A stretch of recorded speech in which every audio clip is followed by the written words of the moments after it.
Avertissement. Les opinions tenues lors de cet épisode sont ceux des animateurs et collaborateurs. Ceux-ci sont basés sur des expériences et recherches personnelles. Les propos doivent être pris à titre informatif et utilisés dans un contexte éducatif. Ce podcast est propulsé par CFA Québec, notre fier partenaire d'affaires.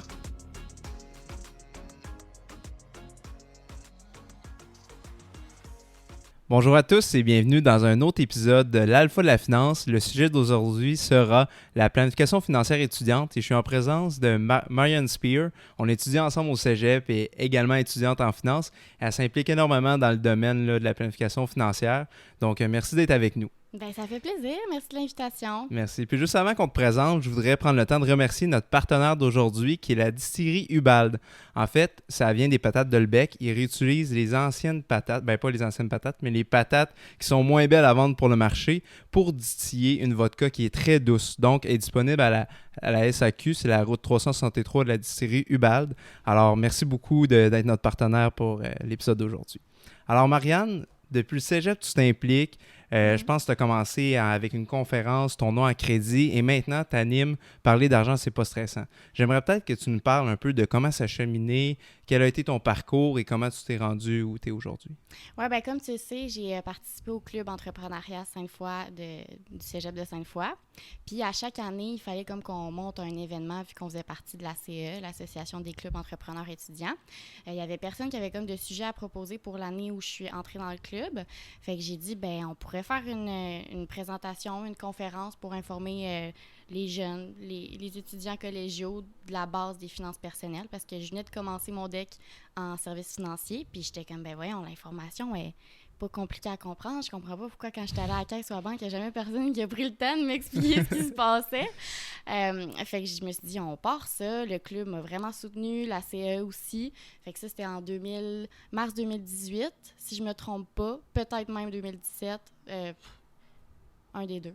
Puis après ça, il y a Desjardins qui m'ont contacté. Eux, c'était leur campagne Mes finances, mes choix. Fait qu'ils voulaient qu'on comme reprenne la formule de ce qu'on avait fait au cégep puis qu'on la fasse dans différentes caisses lors de leurs événements où ils remettaient des bourses. Ils remettent des bourses à chaque année. Là, oui, tout à fait. Pour secondaire, cégep, université.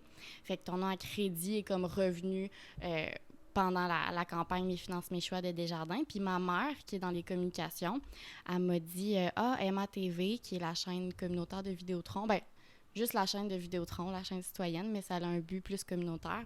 Elle cherche des chroniqueurs, fait que tu pourrais aller comme passer une audition. Je t'avais passé une audition, puis quand j'ai terminé l'audition, le directeur de programmation m'a rencontré, puis il y avait genre les articles des présentations chez Desjardins, puis au club et tout. Puis il a dit, ben tu sais, dans le fond, si tu veux déposer un projet d'émission qui va dans ce sens-là, nous, on va t'aider là-dedans, là. Fait que, tu sais, chroniqueuse, OK, je sais pas, mais ça a l'air intéressant.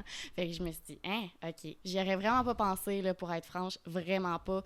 Beaucoup plus, tu sais, sur le long terme, peut-être éventuellement. Je le savais que l'éducation financière, c'était quelque chose qui me portait vraiment à cœur, puis que c'était probablement la plus grande raison pour laquelle j'étais allée dans ce domaine-là.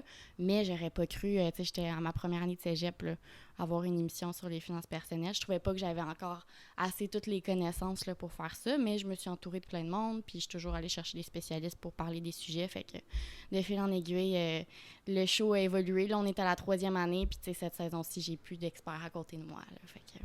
Exact, parce que t'es jeune pour être chroniqueuse. Là, quand on regarde les chroniqueurs à TV ou les émissions, là, ils ont quand même une carrière et tout. Puis toi, t'es encore étudiante. Tu étudies en ce moment en finance, c'est ça? Exactement, à l'UQAR. OK. Puis toi, tu dois quoi dans 5 ans, planificatrice financière? C'est ça que tu vas entamer? Ben, tu sais, c'est comme, je pense que c'est ce qui arrive à plusieurs étudiants. Moi, je voulais faire mon DEC, puis devenir conseillère en sécurité financière. Même, je voulais vendre des assurances de dommages à la base. Okay. Puis j'étais comme, il me faut au moins un DEC. Finalement, je tombe en amour avec mes cours de planif puis de placement. Fait que j'ai décidé de continuer au bac. J'aimerais avoir mon planif, ça, c'est sûr que je veux le faire. Mais là, je tripe aussi fiscalité. Fait que je pense faire une maîtrise en fiscalité, puis en tout cas, etc. Là. Mais oui, le planif, ça serait comme... Pour moi, c'est la première étape, le planif, avant de faire autre chose que de l'éducation puis de faire vraiment comme des placements avec des gens, là, puis des accompagner là-dedans. Parce que là, je fais plus donner de l'information, tu sais, prenez-la comme vous voulez la prendre. Mais je donne pas de conseils là, sur les Oui, finances. exact. Puis avoir un titre, ça permettrait de conseiller là, et Oui, tout. Là. exactement. Mais tu sais, tu le sais, puis Mhm. je sais pas si les gens qui écoutent le savent aussi, mais on n'a pas besoin d'un bac là, pour être conseiller en sécurité financière, Non, c'est conseiller vrai. financier, qui n'est pas vraiment un terme qui existe. Vraiment, après mon DEC, j'aurais pu tout de suite passer mes permis de fonds communs, puis d'assurance de personnes. Mais pour moi, puis selon comment le milieu change, je trouve que le planif, c'est comme le bottom line à aller chercher là, pour ce que je cherche à faire, puis aussi juste parce que j'aime ça l'étudier. Là. OK, génial. Puis si on veut aller lire plus ou pas lire plus, mais je voudrais écouter tes émissions, est-ce que c'est disponible quelque part sur ma TV, en apprendre plus sur toi? Oui, c'est gentil de le demander sur le site de Ma TV Québec, parce qu'il y a un Ma TV Québec, Montréal, blablabla. Allez vraiment sur Ma TV Québec. Une semaine après la diffusion télé, ils rendent l'épisode disponible pendant une semaine sur le site. Fait que, OK. il y a comme des délais un peu à respecter, mais pour les gens qui sont abonnés Vidéotron, c'est disponible en tout temps sur Illico sur demande puis Illico Web. Parfait. Mais merci encore de t'impliquer et d'être avec nous aujourd'hui. Honnêtement, avoir une femme en finance, ça, c'est le fun. Il n'y en a pas énormément. Fait que tu rayonnes parmi ça. Ben, Ben, c'est gentil, très content. mais il y en a de plus en plus. Puis Exact. comme je sais pas c'est quoi la vie des autres femmes là-dessus, mais moi, j'ai jamais senti dans le domaine que je me faisais maltraiter ou qu'il y a des gens qui essayaient de me freiner. Là, au contraire, je pense que les gens du domaine ont, disons... Grandi, ouais, on regarde vers l'avant et tout. comme là. l'esprit assez allumé pour se dire que on est vraiment un atout là, à ce domaine-là qui est très humain finalement. Là. Les chiffres, c'est une excuse pour la plupart du temps. Là. Exact, c'est un beau message. Puis tu parles de vulgariser, puis moi, comment je l'apporte souvent, là, parce que je suis dans le fond placement de l'Université Laval, puis on gère l'argent des personnes. Puis justement, les gens, ils se font éduquer qu'en épargnant, c'est peut-être commencer à placer un 50 $ par mois ou 100 $ par mois dans leur compte, c'est l'épargne ou peu importe. Mais il n'est pas placé, cet argent-là. Il est juste dans un compte. Là, comme il est dans un compte à part. Là. C'est comme placer 50 $ dans son petit cochon. Là. Ouais. Fait il y a de quoi que des fois les gens oublient, qui s'appelle l'inflation. Toi, est-ce que tu en parles? Est-ce que tu le vulgarises parfois dans tes émissions? Ben c'est ça, là, on a parlé des émissions, puis oui, j'en ai parlé durant la première saison, mais je t'avouerais quelque chose que je fais beaucoup aussi depuis 1 an avec la pandémie, c'est de donner des formations aux nouveaux arrivants sur la base des finances au Canada. Fait que, tu sais, ils n'ont absolument aucune notion de tout ce qui est impôts, même les comptes qu'on utilise, puis je passe toujours par l'inflation aussi, parce qu'éventuellement, je parle des produits de placement, ben des véhicules de placement genre CELI REER, mais pour qu'ils comprennent l'importance de ce type de placement-là, de véhicules de placement, ben je passe par l'inflation. Puis oui, c'est vraiment quelque chose d'important. Là. En fait, l'inflation, mettons, la description, là, Wikipédia ou whatever, c'est vraiment la perte du pouvoir d'achat de notre monnaie. Là. Fait que, mettons, la monnaie canadienne, mais ça pourrait être une autre monnaie. Là. Par exemple, qu'on serait dans un autre pays, ça serait une autre devise. Là. Mm-hmm. Puis ça se traduit, ben ça se développe, cette perte d'achat-là, à cause que les prix augmentent sans cesse, de manière comme semi-régulière, là. Ça suit un peu le taux directeur, là. Je sais pas si on pourra embarquer là-dedans, mais ça suit aussi, tu sais, juste l'inflation des différents secteurs économiques, là. Fait qu'il y a comme une hausse des prix qui est sûre et certaine, là, puis il y en a une autre qui est comme plus variable, là. Fait que c'est sûr qu'une chose qui est certaine, c'est que si ton argent est dans ton petit cochon ou en dessous de ton lit, puis qu'il ne fait pas des petits, qui fait pas d'intérêt, ben c'est sûr que tu perds du pouvoir d'achat. Fait que si tu laisses 100$ en dessous de ton matelas, dans 1 an, tu pourras pas acheter la même chose avec ce 100$ $-là qu'aujourd'hui. Là. Ah oui, exact. Puis plus que jamais, parce que je regardais là, avant l'émission, là, en juillet, par rapport à l'année dernière, on était à 3,7 % d'inflation, là, tandis que la Banque du Canada, c'est de viser 1 à 3 % une fourchette. On est à ciblé le 2, 3,27 par rapport à l'année dernière d'augmentation. Là. Puis depuis mars, c'est en haut de 3 %. Là, donc, c'est assez élevé. Là.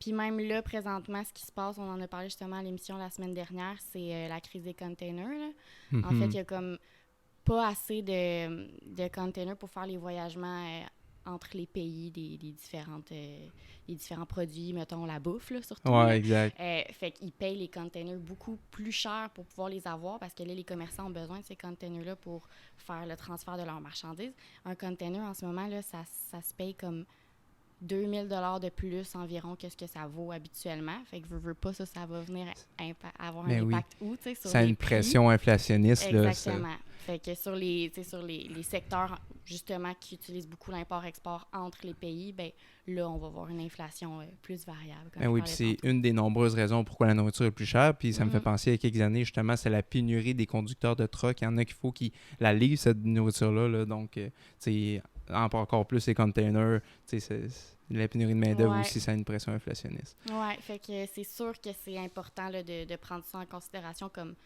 à la base là, de nos placements, de l'argent qu'on met de côté. C'est pas que tu peux pas avoir quelques 20 $ qui traînent dans ton portefeuille, là, mais dis-toi qu'ici, tu mets tout ton argent de côté dans un compte chèque ou un compte même épargne qui a comme 1 point.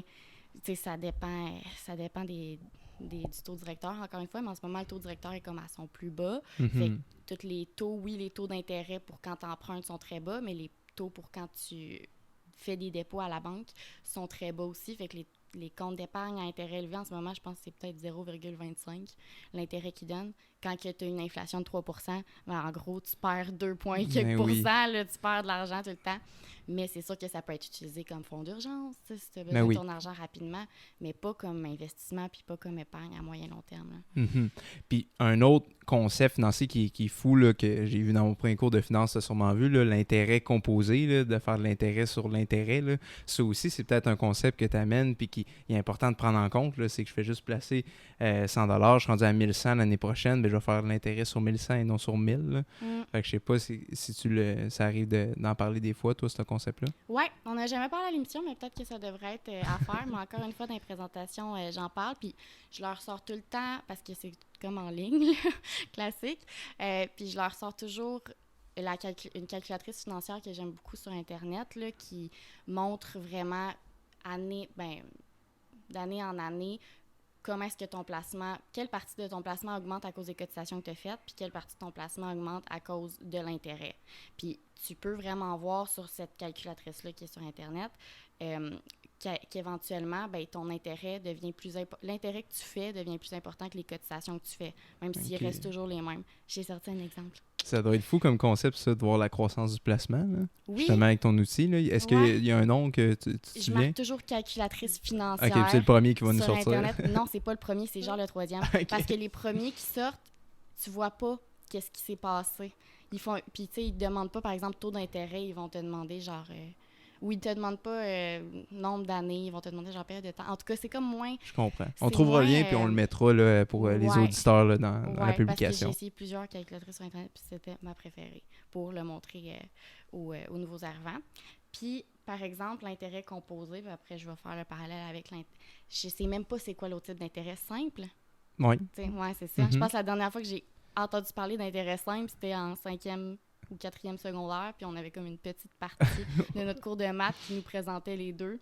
Après ça, en finance, on parle souvent d'intérêt composé. Là. Peut-être que, ben toi, tu es quand même rendu, mettons, plus loin dans tes études. Est-ce que vous parlez, y a-tu de l'intérêt simple qui se passe? Ben, c'est tout le temps de l'intérêt composé, là, parce que quand tu fais une croissance, à part si tu la laisses dans ton compte, là, c'est vraiment soit tu perds de l'argent ou tu fais de l'argent avec ton intérêt composé ou tu perds à cause de l'inflation. C'est pas vraiment ça. Là. Non, bon, ben parfait. Fait que par exemple, là, l'intérêt composé, qu'en ce moment, j'ai 5 000 $ dans mon compte, puis que je vais faire environ 5 % par année. Ça ressemble un peu à un profil modéré, là, mettons, sur 10 ans, les portefeuilles modérés ont fait en moyenne 4,4 %, puis sur 5 ans, ils ont fait 5,14 %. Fait que, tu sais, la moyenne des portefeuilles modérés. Fait que c'est-à-dire que tu as quand même des actions, tu as quand même du risque, mais tu as aussi, tu sais, des placements qui sont plus certains, comme des obligations, que tu vas être sûr de recevoir un certain rendement d'avance. À titre d'exemple, là, mettons qu'on prend un placement de 5 000 $, ça pourrait donner quoi comme croissance de placement à long terme? Bien, par exemple, que tu as 5 000 $ en ce moment dans ton compte chèque ou whatever, tu décides de le placer. Si on y va avec un portefeuille comme plus type modéré, fait que tu as quand même des actions, tu as du risque à l'intérieur qui vont te permettre une certaine croissance, mais tu as aussi des placements qui vont peut-être offrir une moins grande croissance, mais une plus grande garantie, comme des obligations hautes. Bien, en moyenne, sur 10 ans, les portefeuilles modérés ont fait 4,4 %, puis sur 5 ans, 5,14 %. Fait que si on donne un exemple, que ton 5 000 $, on s'attend à ce qu'il fasse environ 5 % par année, puis qu'en plus de ça, à chaque année, tu mets 6 000 $ de côté. Fait que ça fait quand même quelques dollars par mois. Puis, disons que ça, c'est pour les 30 prochaines années. Là. Par exemple, moi, j'ai 21 ans là, en ce moment, fait que ça me dérange pas du tout que ce soit pour quand j'ai mes 51 ans, parce que, bon, c'est du placement plus à long terme. On aurait pu prendre des chiffres moins gros, là, ça se fait avec n'importe quelle période de temps, mais je trouvais que c'était vraiment parlant avec ces chiffres-là. Puis, sur 30 ans, si à la base, j'avais 5 000 $ puis que j'ai comme remis environ 5 000 par année, bien plus 6 000 là, avec l'exemple que j'ai donné, à la fin de ces 30 ans-là, je devrais avoir 440 000 $ de côté. Okay. On part de 5 000, on est rendu à 440 000. Mais là, tu vas me dire, ben oui, mais j'ai mis 6 000 $ par année. OK. Mais est-ce que tu penses que c'est... Ben toi, tu le sais, là. Non, je sais. Réfléchissez à ça. Est-ce que vous pensez que c'est votre 6 000 $ qui va avoir le plus contribué à arriver à 440 000 $ ou c'est l'intérêt qui va avoir été fait, le 5 % sans que vous ayez à faire aucune cotisation? C'est l'intérêt, c'est exponentiel. C'est l'intérêt, c'est ça. Fait que si on regarde à la fin de l'année, pas à la fin de l'année, mais à la fin des 30 ans, le 440 000, il va y avoir 180 000 qui vont avoir été faits avec nos contributions, fait que notre 6 000 $ par année. Puis il va y avoir 255 000 qui vont être seulement des intérêts. Puis l'affaire des intérêts composés, c'est parce que le 5 % il n'est pas toujours pris sur le 5 000. Il est pris sur le 5 000 plus ton 6 000 plus ton autre 6 000. Mais ce qui est encore plus intéressant à dire, puis c'est pourquoi on parle souvent d'investir à long terme, pourquoi c'est important d'investir à long terme, bien c'est oui parce que tu vois vraiment les rendements puis les résultats, mais c'est aussi parce que ton toi en ce moment puis ton toi futur, c'est comme la même personne là, fait que tu fais juste t'aider puis t'amener moins de stress pour les 30 prochaines années. Fait que je comprends qu'il y a beaucoup de monde qui dit j'ai pas envie de penser juste à mes vieux jours, c'est maintenant que je vis, mais tu vas vivre autant en ce moment que dans 30 ans, puis si il y a quelque chose qui se passe entre les deux qui fait que tu te rends pas là, ben comme ça va, tu sais, essaye de vivre de manière heureuse quand même en ayant un petit souci de la personne que tu vas être dans quelques années. Fait que bref, ça va être seulement au bout de 24 ans, je vais avoir placé mon argent pendant 30 ans, mais c'est seulement au bout de 24 ans qu'à chaque année, là, parce que par exemple j'ai fait 5 % par année, le montant de mes intérêts va être plus élevé que le montant de ma contribution. OK, c'est ça. Mais l'importance d'être à long terme. Oui, puis ça veut dire qu'en seulement 6 ans, j'ai été capable de dépasser 24 ans de contribution. Fait que c'est vraiment important là, de comprendre la magie des intérêts composés, le compound d'effect qu'on parle aussi. Puis si on avait été dans les intérêts simples, encore une fois, je suis allée vraiment simple parce que même on n'en parle jamais dans nos cours de finance. C'est pas quelque chose qui est vraiment utilisé en finance. Mais j'aurais mis 5 000 $ au début, puis j'aurais fait 5 % par année, fait que genre 250 par année, 250 l'année d'après. Toujours sur le 5 000 de départ, fait que ça aurait été beaucoup moins intéressant. Oui, puis jamais là. que mes intérêts auraient dépassé le montant de ma contribution. Ça aurait toujours été 250. Exact. Puis le but, c'est pas d'accumuler le plus d'argent possible. Pour certains, oui, mais c'est que, comme tu dis, là, notre mode de vie, il va continuer d'exister, même si à la retraite, on n'a plus de salaire qui rentre. Mais tu sais, là, il va y avoir des stratégies de décaissement. Puis si on n'a rien à décaisser, bien là, tu sais, à un moment donné... Absolument. Puis encore plus en lien avec ce qu'on vient juste de parler, l'inflation. Sur 30 ans, 2-3 % par année sur 30 ans, ça en fait. Là, si tu n'avais pas placé ton argent et que tu n'as pas fait quelque chose qui bat un peu l'inflation, là, sur 30 ans, il y a beaucoup de choses que tu vas avoir. À long terme, ça fait mal. Là. Tu vas pouvoir pas acheter avec l'argent que tu as fait pendant ces années-là. Ça serait le fun que l'argent que tu aies travaillé pour, ben, tu lui demandes de travailler un peu pour toi aussi de manière plus passive. Là. OK. Puis, tu as parlé de compte chèque tantôt, mais j'aimerais ça qu'on distingue, selon toi, les différents types de comptes. Peut-être qu'on prend, mettons, ce que les jeunes utilisent le plus souvent, soit le REER, le CELI ou compte non enregistré. Lequel on devrait investir? Est-ce qu'il y en a vraiment un qu'on devrait prioriser? Quand on utilise l'autre? Quel placement? Comment toi, tu distingues ces trois comptes? Tu as dit compte... Mettons qu'on commence par le CELI. Le compte épargne libre d'impôt, puis après, on peut parler du REER, puis après, on peut parler du non enregistré qui est normal, là, qui n'est pas enregistré, là, qui est le compte chèque, le compte épargne, tout ça. Bien, ce Ce qui est intéressant, je pense que je commencerai avec le REER, pour être franche, là, parce que le REER, il a été créé, là, je me souviens plus trop en quelle année, mais c'est dans les années 90, genre, ou 80. Puis l'objectif, c'était d'encourager les citoyens, c'est le gouvernement fédéral, là, fait que pas québécois, mais canadien, qui a créé le REER, pour encourager ces citoyens à mettre de l'argent de côté pour leur retraite. Puis leur manière de les encourager, c'était en créant le REER, parce que s'ils mettaient de l'argent dans le REER, ben il n'y avait pas à payer d'impôts sur l'argent qu'ils allaient mettre dans ce REER-là pendant l'année qu'ils avaient fait leur cotisation, pendant l'année qu'ils avaient travaillé. Fait que comme grosso modo, tu le sais, là, tout ça. Puis avoue, c'est difficile hein, quand tu le sais. Parce que moi, c'est ça, je vis à l'émission tout le temps. Là, cette année, c'est différent. On s'élargit beaucoup. On parle plein de concepts économiques. Mais les autres années, j'étais là, je posais la question au conseiller, puis j'étais comme, j'espère que tu vas dire exactement qu'est-ce que je veux que tu dises. Parce que moi, je le sais, c'est quoi la réponse. Ben oui, exact. Le REER, c'est vraiment, ça vient diminuer ton revenu imposable. Donc, tu peux descendre de palier d'imposition. C'est ça que ça permet. Oui, exactement. Fait que si, par exemple, j'ai fait 50 000 cette année, puis que je mets 5 000 en REER, ben finalement, aux yeux du gouvernement, à la fin de l'année, je vais avoir fait 45 000. Tout à fait. Fait que bon, là, dépendamment du taux du palier d'imposition, il est rendu où? Ça se peut que 50 000 puis 45 000 n'aient pas le même palier d'imposition. Fait que de un, ça me fait descendre de palier d'imposition. Fait que mon taux moyen vient moins élevé. Puis de deux, je vais tout simplement avoir...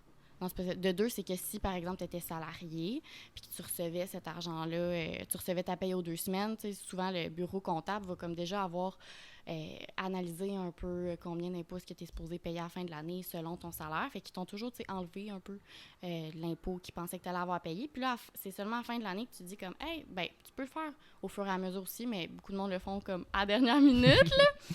Puis finalement, tu te dis « Hey, finalement, vous pensiez que j'allais faire 50 000? Mais non, j'en ai fait 45. » Puis là, le gouvernement, il va dire « Ah, ben là, elle m'a payé de l'impôt toute l'année comme si elle allait en faire 50 000. » Fait que j'envoie un retour d'impôt, puis c'est de là que vient souvent le fameux retour d'impôt. Fait qu'on comprend que le REER, pour qu'il soit utile, faut que tu payes des impôts à la base. C'est sûr. C'est un peu vraiment son objectif. Par contre, tu vas comme repayer ton impôt éventuellement plus tard, mais là, comme tu as dit, il y a des stratégies de décaissement qui font que si tu as bien arrangé tes choses, tu vas avoir payé beaucoup moins d'impôts en ayant bien utilisé le REER puis en le décaissant plus tard, que si tu t'es juste dit, bah, j'en paye là, j'en paye plus tard, même affaire. Non. Non, c'est pas la même chose. Fait que le REER, c'est vraiment un beau produit, un beau véhicule de placement. Mais si tu décides de décaisser justement ton argent avant le moment de ta retraite ou avant le moment où la stratégie de décaissement que tu étais supposé faire est mise en marche, ben tu perds comme tous les avantages. Parce que quand tu retires ton argent, il faut que tu payes l'impôt dessus. Puis en plus, tu as des droits de cotisation sur tes REER. Fait que là, tu perds certains droits de cotisation. Fait que les droits de cotisation, c'est comme 18 % du revenu que tu as gagné dans l'année, que tu as le droit de mettre dans ton REER. Si tu ne l'utilises pas toute une année, ben ça s'accumule pour l'année d'après, etc. Là, c'est un REER collectif, c'est un fonds de pension. Ça vient jouer un peu. Mais bref, il y a certaines règles à respecter pour le REER. Je vais comme expliquer les trois, puis après, je vais dire lesquels qui seraient à prioriser. Ouais, juste pour le REER, mais tu sais, juste pendant qu'on est dessus, là, tu me déprendras si je me trompe, là, mais d'après moi, c'est à long terme parce que justement, si on retire, ben, on perd les avantages, sauf si on retire pour l'achat d'une première maison. Mais là, on peut si on y recotise dans les 3 années après. Là, mais c'est vraiment à long terme. Oui, c'est vraiment l'objectif, c'est pour du long terme. Puis comme ça l'a été dit au début, le gouvernement, son but en le créant, là, pour que tu le fasses pour la retraite. Parce que lui, sinon, il y a tous pas les produits, là, mais les subventions qu'il nous donne, genre la pension de la vieillesse, etc. Ben lui, si on économise pour notre retraite, le gouvernement, ça l'allège de devoir en donner plus de pension de la vieillesse, puis RRQ, mettons, c'est Québec. Fait que bref, son but, c'est de faire que tu aies envie de le laisser là pour longtemps. Mais tu peux retirer, là, comme tu dis, pour une maison, fait que pour une mise de fonds, sauf que c'est comme un emprunt que tu te fais à toi-même, tu es obligé de le rembourser par la suite. Mais tant mieux, tu sais, il y en a beaucoup qui ont besoin d'une épargne forcée. Puis même moi, dans certaines situations, j'en ai besoin. Ça dépend tout de notre motivation à épargner, à économiser. Puis tu peux aussi, il y a le RAP qu'on parle souvent là, pour la maison. Là. Le RAP, c'est un régime d'accès à la propriété. C'est ça, c'est utiliser son REER pour la mise de fonds, mais il y a le REP aussi qu'on parle pas souvent. Puis tu peux utiliser ton REER pour faire un retour aux études. Fait que des fois, tu sais, des parents que, je sais pas, ça ferait longtemps que là, leur famille a grandi, puis ils sont rendus un peu plus autonomes, puis ils ont toujours pensé à un retour aux études, ben c'est possible de faire la même stratégie, mais pour un retour aux études. Fait que, puis à ce moment-là, quand tu fais le RAP ou le REP, ben t'as pas besoin de payer d'impôts là, quand tu le sors. Fait que le REER, un beau produit. Puis là, en 2009, le CELI est arrivé. Puis le CELI, c'était comme supposé être le petit frère du REER, là. L'objectif, c'était pour que les familles qui ont toutes utilisé leur cotisation REER, comme on disait, genre 18% du revenu, soient pas dissuadés de continuer à économiser pour leur retraite. Mais ils ne pouvaient pas donner un aussi gros avantage fiscal. Oui, fiscal. Fait qu'ils ont créé le CELI. Puis là, le CELI, il est plus flexible, mais son avantage est moins... se traduit moins rapidement, là, fiscalement parlant. Tu ne vois pas directement les cotisations que tu as faites dans ton CELI être déduites de ton revenu. En fait, elles ne sont pas du tout déduites de ton revenu. C'est juste que tout l'argent que tu places dans un CELI, les intérêts que tu y fais, ou le gain en capital, ou whatever, dépendamment dans quoi que ton argent est placé, l'argent qui est à l'intérieur du CELI, bien ça, tu n'as pas d'impôt à payer dessus. Fait que c'est super intéressant aussi. Ben oui, parce que si elle serait dans notre compte chèque, mettons, j'ai fait un rendement de 100 $, ben là, je m'impose sur du gain en capital, tandis que dans le CELI, j'en paierai simplement pas d'impôt. Oui, exactement. Puis finalement, le CELI a été utilisé, puis est encore utilisé pour vraiment autre chose que la retraite, là. C'est sûr que les gens qui ont souvent tout utilisé leur cotisation REER, c'est parce qu'ils ont quand même un certain train de vie, puis ils ont assez d'argent pour fouler ça, puis fouler ci. Fait que là, ils vont embarquer sur le CELI par la suite. Mais il y a des gens qui... Si tu regardes leur situation, ça ne sera jamais avantageux nécessairement d'aller vers le REER. Mais le CELI, oui, parce que, bon, ils ne payent pas assez d'impôts pour que le REER soit utile. Puis en plus, le CELI, vu que les cotisations que tu y fais ne sont pas déduites de ton revenu imposable, bien, que tu retires l'argent ou que tu remettes l'argent à l'intérieur, bien, tu n'as pas vraiment d'incidence fiscale, là. À moins, bien, tu en as une dans le sens que tu vends les placements qui sont à l'intérieur, les investissements qui sont à l'intérieur, mais tu n'as pas comme... T'as pas un remboursement d'impôt à faire ou autre. Fait que c'est beaucoup plus flexible pour ça. Fait que ça peut être utilisé pour... Il y a des gens qui l'utilisent pour un fonds d'urgence, mais ça peut être vraiment... En fait, moi, il y a quelque chose qui m'énerve avec le fait d'utiliser le CELI pour un fonds d'urgence, mais je suis pas planif encore. Fait que je peux avoir absolument tort, mais tant qu'à avoir un véhicule de placement comme le CELI qui fait que les rendements que tu fais sont pas imposables, ben moi, je voudrais en profiter pour faire du rendement. Mais là, si je veux faire du rendement, il faut que je prenne du risque. Là, il faut que j'aille dans des placements, dans des actions, etc., qui vont peut-être être plus volatiles. Puis si j'utilise ça pour mon fonds d'urgence, puis que mon urgence, elle arrive pendant qu'il y a un crash boursier, ben c'est vraiment comme une corrélation de merde. Non, c'est ça. Mais exact. comme fait que je comprends, tu sais, l'objectif d'un fonds d'urgence, ça serait plus quelque chose de vraiment steady, que tu sais que l'argent que tu y as mis, elle va être là quand tu vas en avoir besoin, parce que tu vas être en situation d'urgence, puis pas que tu dises « Ah, je suis en situation d'urgence, mais là, tu sais, la bourse va mal, puis comme... » mes investissements aussi, si je sors, genre, je vais avoir perdu une bonne partie de ce que j'ai remis. Fait que moi, je comprends pas toujours l'objectif d'utiliser le CELI, mais pour certaines personnes, ça doit être... Tu sais, les situations, il y en a tellement. Pour certaines personnes, ça doit être chill. Mais là, tu vas me dire, ben, va juste dans quelque chose de pas risqué. Mais si je vais dans quelque chose de pas risqué, je ferai quasiment pas d'intérêt ou de rendement. Fait que je perds l'avantage quasiment du... Ben, en fait, j'utilise pas à bon escient, selon moi, l'avantage fiscal du CELI. Fait que c'est un peu ça. Oui, puis justement, le fonds d'urgence, ça pourrait être le compte épargne ou le compte chèque, puis les deux autres comme véhicule de placement. Ouais. Fait que maintenant que tu as décrit comme les trois types, là, le troisième, c'est tout ce qui est non enregistré. Fait que compte chèque, compte épargne, c'est pas vraiment un véhicule, là. Je veux dire, c'est juste à la banque. Si tu me permets, je dirais ouais. que ce que je dis avec mes présentations pour les nouveaux arrivants, c'est que ça soit un compte non enregistré ou un CELI ou un REER, il faut vraiment juste voir que c'est comme 3 boîtes. Tout à fait pareil. Il y en a une que c'est écrit non enregistré dessus, il y en a une que c'est écrit CELI, puis il y en a une que c'est écrit REER. Puis dépendamment dans quelle boîte que tu décides de mettre ton argent, ben tu vas avoir des avantages différents. Si tu le mets dans ton compte chèque ou compte épargne, ben compte non enregistré, en fait, là, c'est vraiment le bon terme, tu as 100% raison. Compte non enregistré, ben là, tu n'as aucun avantage fiscal. Mais tu sors puis tu rentres ton argent quand tu veux, puis il n'y a absolument pas de restrictions, pas de limite de cotisation ou autre. Si tu le mets dans ton CELI, ben là, tu as des limites de cotisation à respecter. REER, même chose, puis tu as les deux avantages qu'on vient tout juste les deux avantages qu'on vient tout juste de parler, mais ultimement, si l'argent que tu mets dans ces boîtes-là sont investis dans des actions, des obligations, des fonds d'investissement, ben si c'est dans un compte non enregistré puis que tu as fait 100 200 en intérêt ou en gain en capital, à la fin de l'année, tu l'ajoutes à ta déclaration de revenus puis tu payes de l'impôt là-dessus. Les deux autres, non. Fait que c'est sûr que c'est des produits qui doivent être utilisés. Puis là, à savoir en tant qu'étudiant, c'est quoi qui est le mieux.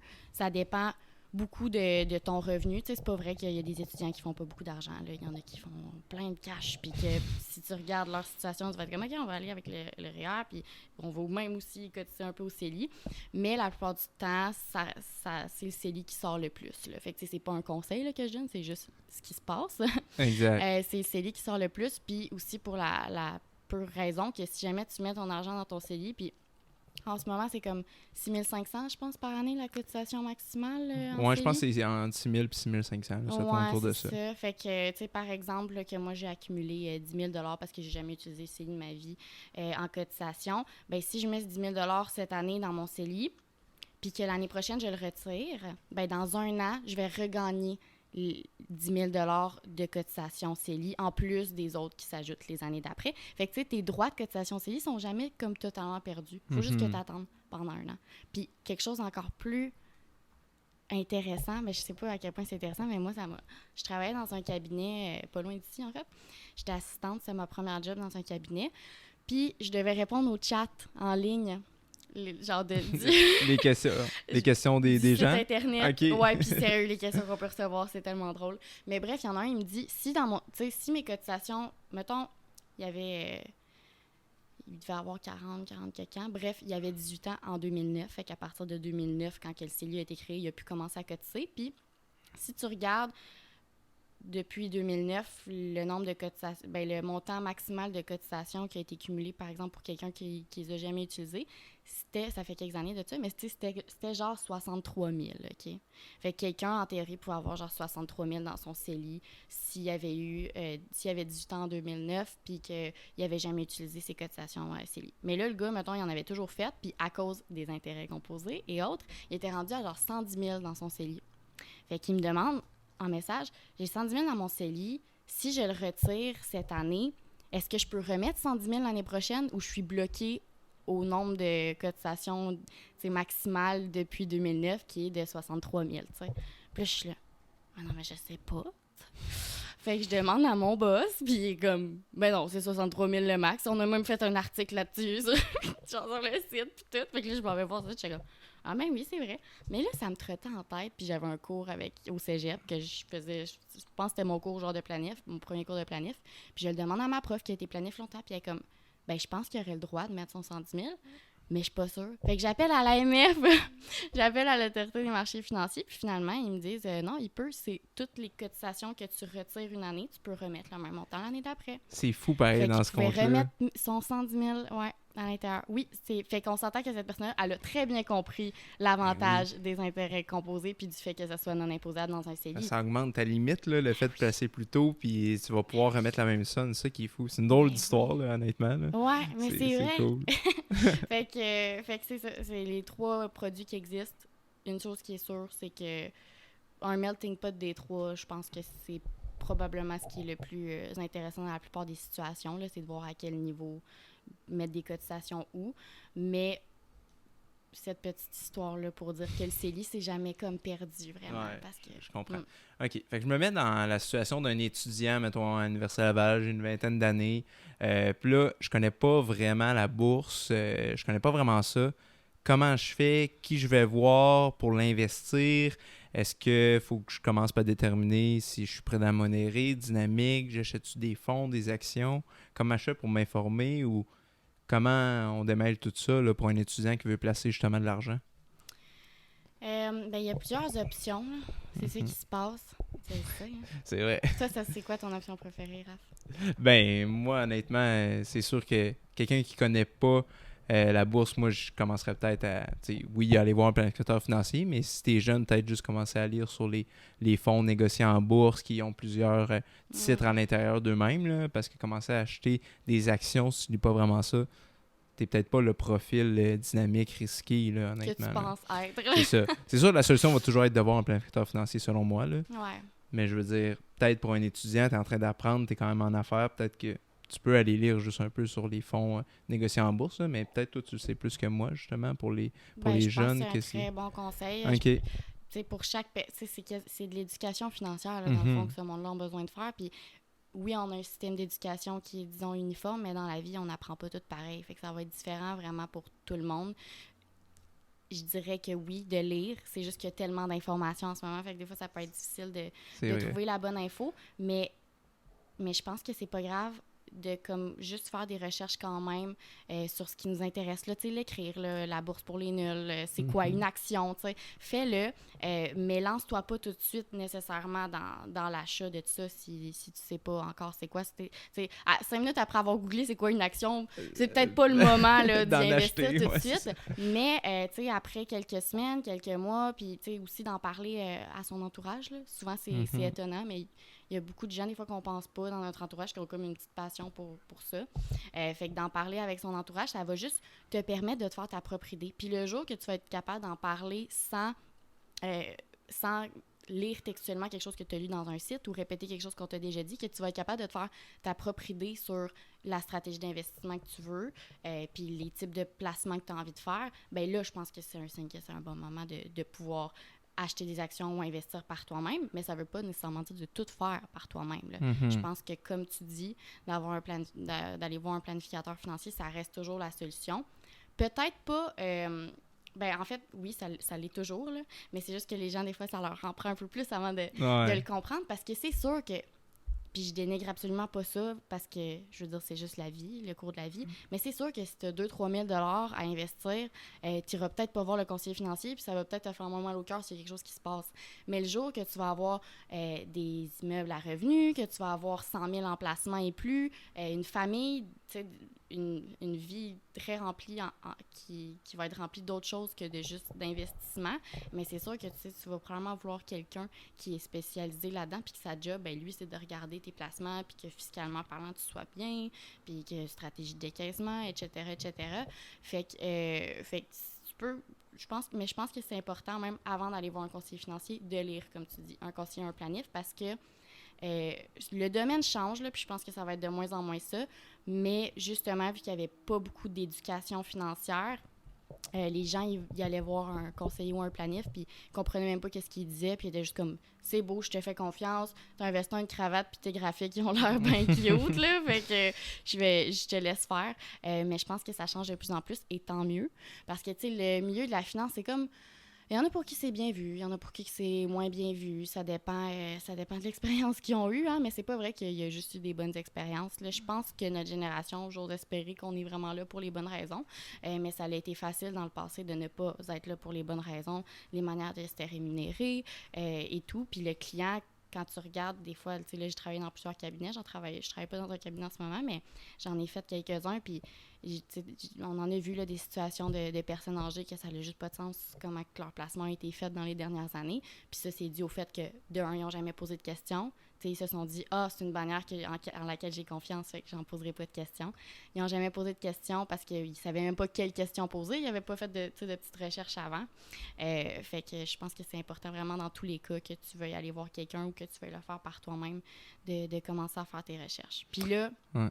T'as-tu de quoi ajouter? Ben oui, puis je disais juste parce que tu as dit, tu sais, on est là pour les bonnes raisons. C'est important d'avoir quelqu'un en qui on a confiance, puis de faire ses recherches sur les différents cabinets, les différentes places de planification financière. Puis je sais pas si t'as de quoi à dire avant, mais moi, justement, ma question, c'était on va-tu voir une banque? On va-tu voir la personne dans une succursale? Est-ce qu'on recherche plus des cabinets de planification financière? Qui on peut aller voir là, en tant que ressource? Parce que chacun va avoir des produits différents à offrir, puis ils ont des mentalités différentes. Ouais. Je sais pas c'est quoi ton opinion là-dessus. Je pense que c'est important qu'on en parle parce qu'il y en a pour qui c'est même pas deux choses différentes. T'sais, un conseiller, disons, autonome, puis un conseiller qui travaille dans une institution, une banque ou une caisse, mais il y a vraiment des grandes différences entre les deux. En fait, si tu vas voir un conseiller ou un planif dans une banque ou dans une caisse, c'est tout simplement qu'il travaille pour la banque ou la caisse, fait que les produits qu'il peut t'offrir, ça va être des produits de la bannière qu'il représente. Bon, encore là, on est dans le milieu des finances, fait que une fois que tu as 100 000, 200 000, 400 000, 500 000 $ à investir, tout à coup, il peut aller piger ailleurs. Mais disons là, qu'on reste dans les débuts en investissement, parce que c'est pour ça qu'on est là aujourd'hui. Il va pouvoir te présenter les produits de la bannière qu'il représente. Même qu'il y a, tu sais, il y a vraiment une marche à suivre, là, mettons, pour quel produit il peut te proposer. On donne un exemple bien concret. Si tu arrives là puis qu'il regarde ta situation, il dit « OK, ouais, toi, c'est un CELI qui est le plus avantageux. » Il va te faire remplir un questionnaire après au niveau de ton profil de risque, à savoir si tu es quelqu'un qui peut prendre bien du risque dans ses placements en mettant des actions au bout ou y aller plus safe. Puis selon le profil que tu vas avoir rempli, il va vraiment avoir une liste de fonds qu'il peut te proposer. Puis ça va être des fonds de son institution. Fait que ça, ces personnes-là, en même temps, sont payées, c'est des salariés. Mais ça peut être une méthode de gestion que les gens se sentent beaucoup plus à l'aise avec, puis c'est correct. C'est juste de comprendre que justement, si tu t'en vas pas vers un conseiller autonome ou un planif autonome, tu vas rester plus avec quelqu'un qui a, disons, moins de choix au niveau des placements puis des produits qu'il peut t'offrir. Si tu t'en vas vers un conseiller autonome, fait que ça veut dire qu'il travaille pas pour un des Big Six banques qu'on des connaît, grandes banques, là. Ouais, ou des caisses. Ça va être des fois, tu sais, c'est drôle parce qu'ils vont quand même être attachés à une bannière, mais c'est pas qu'ils vont être attachés à la bannière au niveau des produits qu'ils peuvent offrir. C'est qu'on est tous parrainés par l'Autorité des marchés financiers. Puis au niveau de la conformité, fait vraiment de la paperasse de l'administration, puis du fait d'être conforme dans notre pratique, il faut qu'on soit rattaché à comme un plus gros courtier, un plus gros back-office qu'on peut appeler. Fait que tout ce qui est Industrielle Alliance, Groupe Investors, je pense à Santé, je pense à Mika. Ça, c'est des bannières qui vont représenter des travailleurs qui vont être autonomes. Fait que, par exemple, que moi, je me pars à mon compte en tant que conseillère ou planificateur, je peux travailler à mon compte, mais je vais être affiliée à, par exemple, Mika Capital. Fait que je vais pas vendre des produits Mika. Mika, ils n'ont même pas de produits, je pense, en tout cas. Ils n'ont même pas de produits qui existent, là. Fait que je vais pouvoir offrir des produits de toutes les bannières que je souhaite. Puis ça peut être des bannières des banques puis des caisses, ça peut être des placements de ces institutions-là, mais ça peut aussi être des produits d'investissement des firmes d'investissement qui ont été créées que pour ça, parce que les banques, il faut le dire, ça fait pas si longtemps que ça qu'ils font de l'investissement. À la base, ça a été créé pour emprunter de l'argent puis faire des dépôts, mais sans investissement là, possible. Là. Fait qu'ils ont ajouté cette offre de service-là parce que comme n'importe quel business, il faut que à un moment donné, tu te rends attrayant au travers des années, mais c'était pas là, leur raison d'exister à la base, tandis que les firmes d'investissement existent depuis probablement quasiment aussi longtemps, mais ils ont toujours été, leur mandat a toujours été de ne faire que ça. Fait que là, on pense à Fidelity, McKinsey, d'autres choses. Fait qu'un conseiller autonome ou indépendant, je pense que je préfère le terme autonome parce qu'on s'entend qu'il dépend quand même un petit peu de la bannière qu'il représente, là, va pouvoir avoir une plus grande offre de produits là, pour ses clients. Puis là, de savoir qui aller, c'est juste que c'est comme plus facile d'aller vers sa banque ou sa caisse. Puis c'est vraiment pas que ça peut être très bien aussi, ça peut être très bon parce que même si, disons, ultimement, là, j'ai pas de statistiques à vous donner, là, mais on dirait que juste logiquement, j'ai l'impression que les gens vont avoir mieux en ayant plus de choix parce qu'ils vont pouvoir avoir un produit qui leur correspond vraiment, t'sais. Mais à quelque part, la décision finale, c'est pas par rapport à l'argent pour la plupart du monde, c'est par rapport à comment est-ce que c'est géré, est-ce qu'ils se sentent à l'aise ou pas, puis s'ils se sentent plus à l'aise d'aller dans leur institution où est-ce qu'ils sont toujours allés, c'est correct comme ça aussi, là. C'est vraiment d'y aller avec qu'est-ce qui te tient à cœur, c'est ça. Ah oui, puis je suis du même avis que toi, là, puis c'est encore là un avis personnel, là, c'est que, tu sais, la plupart des gens, ils ont leur argent placé déjà dans une banque. C'est simple pour eux de juste prendre l'auto puis aller à la caisse où ils vont faire des dépôts ou faire des retraits. Demander « Hey, j'ai 10 000 à placer, je pourrais-tu le faire? » Mais encore là, comme tu dis, il y a une bannière de gens, de personnes, travailleurs autonomes qui font ça en journée longue. C'est ça leur core business, faire des plans NIF, des plans de décaissement. Ils travaillent dans des stratégies complexes. Fait qu'à long terme, pour quelqu'un qui a une particularité financière plus complexe, je pense, puis peut avoir plusieurs produits, ça peut être plus bénéfique pour lui. Là. Mais encore là, ça, c'est mon opinion. Puis le plus important, c'est vraiment d'aller vers quelqu'un de confiance. Puis quelqu'un qu'on va bâtir une relation à long terme parce que ses finances, c'est pas rien. Là. Absolument. Puis tu sais, là, on dit quelqu'un de confiance. Je sais pas, moi, je me fais confiance pour beaucoup. Je me fais confiance pour beaucoup de choses en vie, mais il y a d'autres affaires que je suis pourrie, là, tu comprends? Fait que, tu sais, par exemple, les garages, là, je me fais souvent avoir. Fait que le truc, c'est peut-être pas nécessairement dit avec ton feeling. Oui, il faut que tu te sentes bien avec la personne qui est en face de toi, là, le conseiller ou le planif, whatever, mais pose des questions.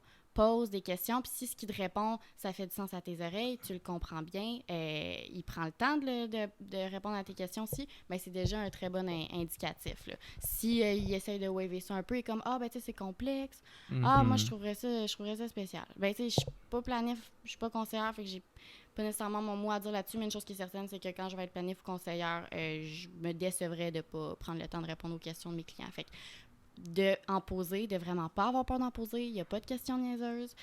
Puis si la personne en face de toi, sa réponse te satisfait, c'est un bon signe que ça peut être quelqu'un de confiance. Là. Exact. Mais en terminant, j'aimerais ça que tu nous dises peut-être quelques trucs que tu as ou que tu donnerais aux jeunes universitaires, aux jeunes professionnels qui nous écoutent. Justement, je sais pas, ça peut être d'épargner mensuellement ou as-tu quelques conseils ou un mot de la fin en terminant pour les personnes qui nous écoutent? Ben, je dirais de rester constant. T'sais, quitte à vraiment te donner des objectifs plus petits que ce que tu es capable de faire, là, mais de te dire que tu vas jamais arrêter de faire cette certaine cotisation-là, même si c'est 50 $ par mois. T'sais, peu importe, de dire que ça... Puis, c'est un conseil de placement, Colin, que je suis en train de faire. OK, c'est pas un conseil, mais c'est ce que je trouve qui est important, mais ça vient de Marianne, amie, et non Marianne... absolument pas professionnel. Mais, de rester constant. Puis d'aller avec peut-être des objectifs plus bas que ce qu'on est capable de cotiser parce que c'est vraiment la constance qui va faire qu'on se démotivera pas. Puis ça, c'est quelque chose qui est assez important là, quand on est sur une stratégie à long terme. Là. Puis même si tu as des placements qui sont à court terme dans ta stratégie, ta vie financière, ça va être une stratégie à long terme, peu importe, là, parce que ça va te suivre toujours, à moins que tu décides de comme boycott le capitalisme, là, puis partir dans le bois. Si tu vis en société avec nous autres, c'est quelque chose qui va te suivre toujours. Fait que de rester constant là-dedans, même si, puis que c'est normal qu'il va y avoir des moments de ta vie où est-ce que tu vas avoir des périodes de plus de stress financier, puis c'est pas... Si tu vis du stress financier, c'est pas parce que nécessairement tu gères mal ton argent. Peut-être que oui, mais peut-être que non. Fait que, tu sais, je pense qu'on a tendance à trop penser que si on vit du stress financier ou qu'on est en mauvaise situation financière, c'est à cause qu'on n'est pas des bons gestionnaires de nos finances. Mais non, c'est pas toujours ça. Puis de ne pas se blâmer puis de tout simplement accepter notre situation. Mais au moins, si on s'est mis des objectifs plus bas, on va être capable de rencontrer ces objectifs-là, même si en même temps, bon, la carte de crédit, finalement, on n'a pas été capable de la payer au complet ce mois-ci, ou il y a des petites dépenses qui sont arrivées en surplus, là. Fait que je pense que c'est mon petit conseil. Là. J'aurais pas pu dire mieux. Ben, merci Marianne d'avoir été avec nous. Puis je remercie une dernière fois notre partenaire distillerie Hubal. Puis justement, distillerie Hubal, il t'offre la merveilleuse bouteille de vodka qu'il y a là pour toi, Marianne. Wow! Fait que, mais c'était vraiment bon. Là. C'est vrai que c'est de la vodka. Non, ça reste de l'eau. Blague à part, on boit de l'eau. Mais on boit de l'eau. Elle est très douce, tu vas l'aimer. Là, fait que tu pourras la partager avec tes amis. Donc, merci encore à tous nos auditeurs. N'hésitez pas à commenter, à liker, à partager parce que ça aide vraiment à supporter la chaîne. Fait que merci encore Marianne, puis aux auditeurs, on se dit à la prochaine.